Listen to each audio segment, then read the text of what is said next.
Hello dear friends, तो मैं हूं आरती। संस्कृति आईएएस यूट्यूब चैनल पे आप सभी का स्वागत है। मैं हाजिर हूं एक नए विषय को लेकर के। त्योहार आने वाले हैं, दिवाली वगैरह आएगी, पटाखे आप सभी जो है फोड़ने का प्रयास करेंगे ही या जो है स्टॉक रखने का प्रयास करेंगे। तो उत्तर प्रदेश में अभी हाल फिलहाल में 8 जिलों में ऐसी घोषणा की गई। इसके बाद ना तो आप पटाखे बना पाएंगे, ना बेच पाएंगे, ना खरीद करके उनका इस्तेमाल कर पाएंगे।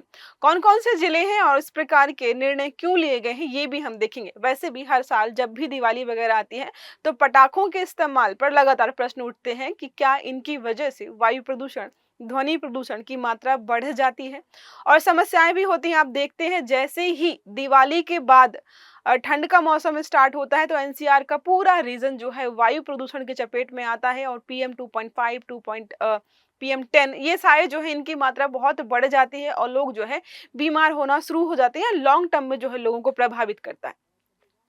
तो इस आर्टिकल के माध्यम से पढ़ेंगे कि किस प्रकार के जो है यहाँ पर प्रशासकीय कदम उठाए जाने वाले हैं, क्या जुर्माना, क्या सजा का प्रावधान, किन किन चीजों पर बैन है, क्या अल्टरनेटिव को यहाँ पर दिए गए हैं, ये सारा 1 बाय 1 कवर करेंगे। तो क्या लिखा है, उत्तर प्रदेश के 8 जिलों में पटाखों पर प्रतिबंध लगा गया। सारे एनसीआर के ही हैं, जितने भी एनसीआर के लोग हैं वो पढ़ लो, देख लो यहाँ पर। तो सुप्रीम कोर्ट के हालिया आदेश के बाद उत्तर प्रदेश पुलिस ने जो है यहाँ पर दिल्ली एनसीआर क्षेत्र में वायु प्रदूषण नियंत्रण को ध्यान में रखते हुए बड़ा कदम उठाया है और मेरठ, गाजियाबाद, नोएडा, बुलंदशहर, हापुड़, बागपत, शामली, मुजफ्फरपुर इन सब में पटाखों के निर्माण पर, बिक्री, ऑनलाइन ऑफलाइन संग्रहण, उपयोग, इन सभी पर प्रतिबंध लगा दिया। जब मैंने आर्टिकल पढ़ा था तो मुझे लगा चलो ठीक है, अब पटाखे बनेंगे ही नहीं। फिर मैंने किसी से बात की और मुझे पता चला पटाखे तो बनकर रेडी हो गए हैं, लोगों के पास ऑलरेडी स्टॉक है।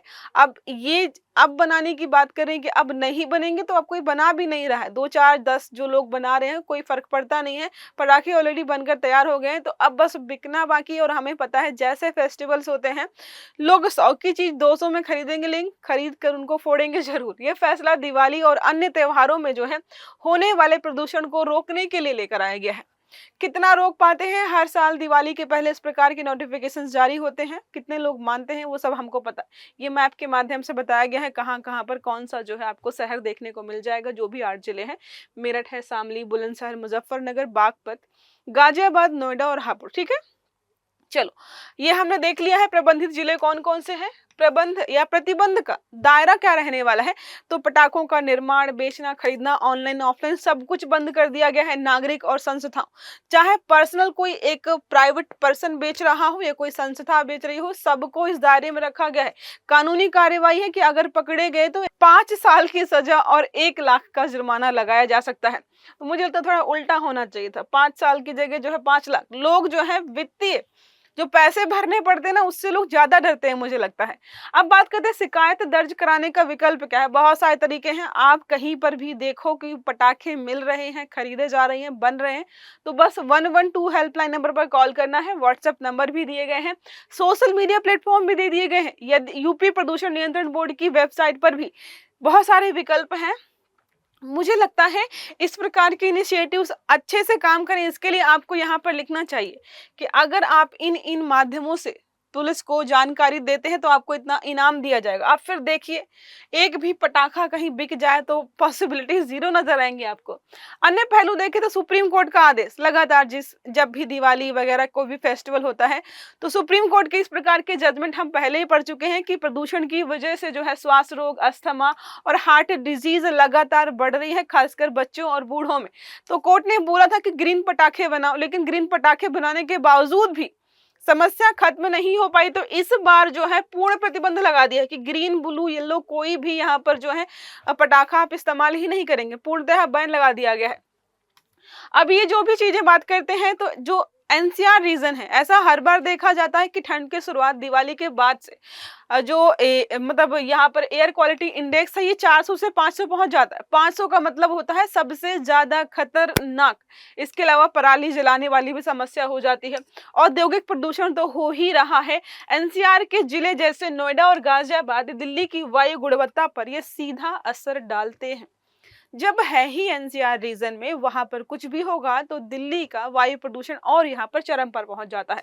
डब्ल्यूएचओ का कुछ मानक सेट किए गए हैं कि जो है मतलब यहाँ पर एयर क्वालिटी इंडेक्स कितनी कितनी होनी चाहिए, पीएम 2.5 2.10 कितना होना चाहिए या 10 कितना होना चाहिए।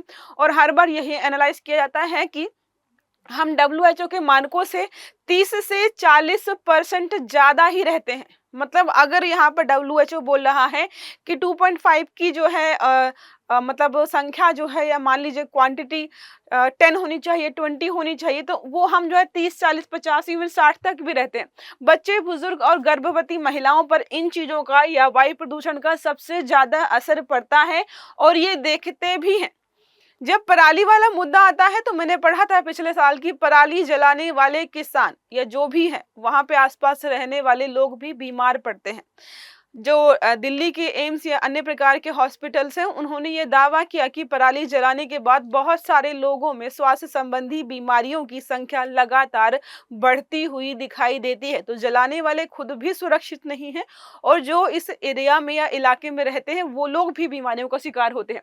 प्रशासनिक दृष्टिकोण की बात करें तो यह फैसला न केवल कानून व्यवस्था बल्कि जन स्वास्थ्य संरक्षण और पर्यावरणीय न्याय से जुड़ा हुआ भी है। स्वच्छ पर्यावरण आर्टिकल 21 के तहत हम सबको मिलना चाहिए, लेकिन किसी भी कारणवश अगर नहीं मिल पाएगा तो सुप्रीम कोर्ट का ये दायित्व तो बनता है कि हमारे फंडामेंटल राइट्स की सुरक्षा के लिए कुछ कदम उठाए। वो उसी का एक कदम होता है। पुलिस और प्रदूषण नियंत्रण बोर्ड की संयुक्त साझेदारी यहाँ पर तय की गई कि भाई अकेले यहाँ पर कोई काम नहीं हो पा रहा, दोनों लोग मिलकर काम करो तो शायद समस्या का निपटान हम कर पाए। कानून और संवैधानिक आयाम देखें तो आर्टिकल 21 हमारा राइट टू लाइफ में स्वच्छ पर्यावरण भी सम्मिलित है। ये हम बहुत बार पढ़ चुके हैं, सुप्रीम कोर्ट बहुत खुले तौर पर हमें समझा चुका है। इन्वायरमेंट प्रोटेक्शन एक्ट 1986 का यहाँ पर इस कानून के तहत केंद्र और राज्य सरकारें प्रदूषण रोकने के लिए सख्त कदम उठा सकती हैं, उसी के तहत ये कदम उठाया गया है।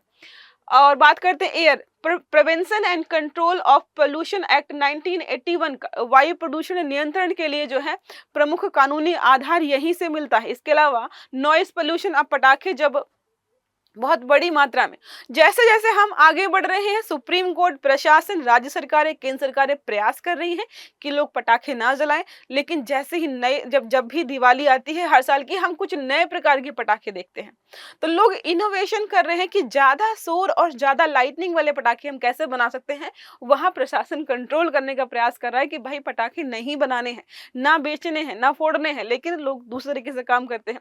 वायु प्रदूषण नियंत्रण के लिए प्रमुख कानूनी आधार यहाँ पर है noise pollution regulation and control act, जो रूल हमारे 2000 के भी हैं पटाखों से होने वाले ध्वनि प्रदूषण पर।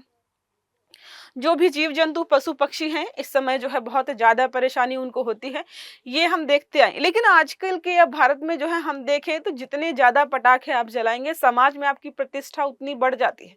लोगों को जो है मोहल्ले गली में बात होती है, अरे फला के यहाँ तो पता है 10,000 के पटाखे फोड़ गए, 1 लाख रुपए की पटाखे फोड़ गए। इवन जो है लोग लाखों में खरीदते हैं पटाखे, और अपने आप को जो है मतलब प्राउड फील करते हैं कि हमने इतने रुपए जो है जला के हवा में उड़ा दी। ये भी समस्या है। सुप्रीम कोर्ट के पिछले कुछ निर्णय अगर हम देखें तो Arjun Gopal versus union of India 2018 का है। ग्रीन पटाखों की अनुमति, लेकिन केवल लाइसेंस प्राप्त विक्रेताओं द्वारा सीमित बिक्री हो सकती है। सबको बेचने की जो है यहाँ पर अनुमति नहीं देगी। रात के 8 से 10 बजे तक पटाखे छोड़ने की अनुमति है। इसके पहले, इसके बाद में आप पटाखे नहीं फोड़ेंगे, लेकिन हमको पता दिवाली आने दीजिए, सुबह से शाम तक पटाखे ही जलेंगे। सुप्रीम कोर्ट का तर्क यह है कि पारंपरिक त्योहार मनाने का अधिकार आप सबको है, लेकिन दूसरों के स्वास्थ्य को नुकसान पहुंचाकर आप जो है अपने त्योहार नहीं मना सकते हो। जैसे अभिव्यक्ति की आजादी तो है आप, लेकिन अभिव्यक्ति की आजादी का इस्तेमाल आप किसी को जो है नीचा दिखाने के लिए, किसी की भावनाओं को हर्ट करने के लिए, या फिर हिंसा या उपद्रव बढ़ाने के लिए नहीं करेंगे। तो हर चीज में प्रतिबंध लगाए गए हैं। Balance between tradition and environment protection, ये बहुत जरूरी है, और इसी के तहत इस प्रकार के फैसले लिए जाते हैं। अब बात करते हैं स्वास्थ्य और पर्यावरणीय दृष्टिकोण की। तो पटाखों से निकलने वाला सल्फर डाइऑक्साइड, नाइट्रोजन ऑक्साइड और PM2.5, PM10 अस्थमा, हृदय रोग, कैंसर का, ये सबका खतरा बढ़ाते हैं। WHO के अनुसार भारत की 7 सबसे दूषित शहरों में अधिकांश जो है NCR में ही आते हैं। जब लिस्ट जारी होती है, दिल्ली नंबर 1 पर आता है। बच्चों और बुजुर्गों में श्वसन संबंधी जो है ये बीमारियां आपको देखने को मिल जाएंगी। आर्थिक और सामाजिक प्रभाव होगा इस बात का, क्योंकि लाखों हजारों लोगों को रोजगार मिलता है पटाखों को बनाने, बेचने और अन्य प्रकार की चीजों को करने से। तो जो है क्रैकरी इंडस्ट्री के बारे में बात करते हैं तो तमिलनाडु के शिवकाशी में पटाखे उद्योग है, लाखों लोगों की आजीविका इसी पर चलती है। प्रतिबंध के बाद बेरोजगारी और आर्थिक नुकसान जो है यहाँ के लोगों को झेलना पड़ेगा। ऑनलाइन मार्केटिंग के माध्यम से भी लोग पैसा कमाते, ई कॉमर्स प्लेटफॉर्म जितने भी हैं, जब अगर ये प्रतिबंध नहीं लगा होता तो आपको हर ई कॉमर्स प्लेटफॉर्म पर जो है, अब तो जोमेटो कह रही हूँ, इंस्टामार्ट, ब्लिंकिट, ये जितने भी आपको प्लेटफॉर्म दिखाई दे रहे हैं, अगर प्रतिबंध नहीं लगता तो आप मान के चलो पटाखों की सेल यहाँ पर भी लगती। अब इन पर प्रतिबंध हो जाएगा तो इनको नुकसान होगा। त्योहारों की परंपरा बनाम पर्यावरणीय जिम्मेदारी सांस्कृतिक संवेदनशीलता का मुद्दा है। बहुत जो है सेंसिटिव मुद्दा हो जाता है कि हम किसको जो है यहाँ पर इम्पोर्टेंस दें, लोगों के स्वास्थ्य को या जो त्योहार हम सालों सालों से बनाते आए हैं उन्हीं को हम कंटिन्यू करें। अब अंतरराष्ट्रीय तुलना भी देख लेते हैं कि क्या सिर्फ भारत में ही इस प्रकार के प्रतिबंध लगाए जाते हैं। दुनिया के अलग अलग देश हैं, क्या वहां पर पटाखे जलाने की अनुमति है या नहीं। तो चीन में कुछ शहरों में पटाखों पर पूर्ण प्रतिबंध है। कारण क्या है, यहाँ पर वायु प्रदूषण और जो है आग लगने की घटनाएं। जब अभी पटाखे जलेंगे ना तो प्रदूषण के साथ साथ आपको आग लगने की घटनाएं भी जो है पढ़ने को लोग मिलेंगे। इसके अलावा लोगों के घायल होने की भी आपको खबरें दिखाई देंगी कि बच्चे ने जो है इस प्रकार से पटाखे फोड़ दिए, इस घर में पटाखे फोड़ने से इतने लोग घायल हो गए, ये खबरें भी आती हैं। यूरोप, जर्मनी, नीदरलैंड में बात करते हैं तो कई शहरों में नव वर्ष पर पटाखों की बिक्री और उपयोग सीमित है, बंद नहीं है। लेशंस फॉर इंडिया के बारे में बात करते हैं तो हमें प्रदूषण को नियंत्रण करने की बहुत जरूरत है और इसी प्रकार के दिशा निर्देशों के माध्यम से हम कंट्रोल कर पाएंगे।